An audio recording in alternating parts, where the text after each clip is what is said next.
meantime, folks, the market, well, we rallied out of the gate, came on strong. Really, we've had this sort of, since the mask mandates were removed, a sort of rekindling of the animal spirits, which I think have defined America from the beginning.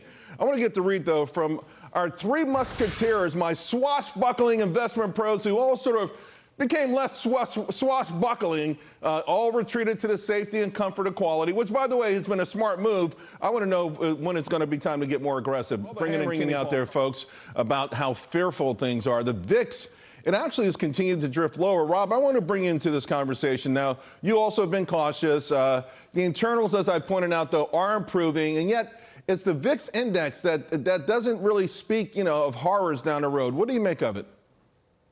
Yeah, I think, Charles, the VIX really is telegraphing a lot of what the Fed's done. The Fed was really a big question mark in what's going on. I think a lot of that has been settled now. Powell today saying they're probably going to raise 50 basis points. I think the market's just really trying to get its arms around where are we going from here. And to your point, we're really trying to put in a bottom here. If you look at that 50, I'd have to respectfully disagree with Eddie, because what you showed is also a head and shoulders inverse pattern. So I think technically we've been trying to bottom here for the last few months. And I'm going to take the other side of that. I do think in the next 2-3 weeks, we could see a leg up to the upside. All right, I love this. We're getting smart stuff on both sides. Let's switch to earnings for a moment.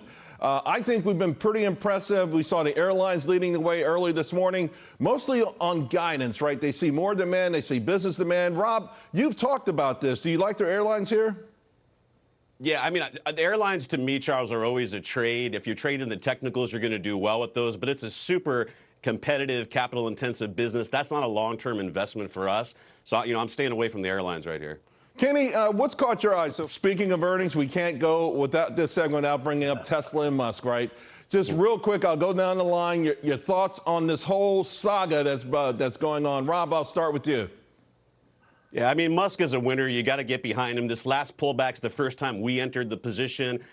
Earnings yesterday, compare that to what happened with the debacle from Netflix. These guys right here are making things happen. This is a stock I think you want to own for the next few years. All right, guys. Real quick, Eddie.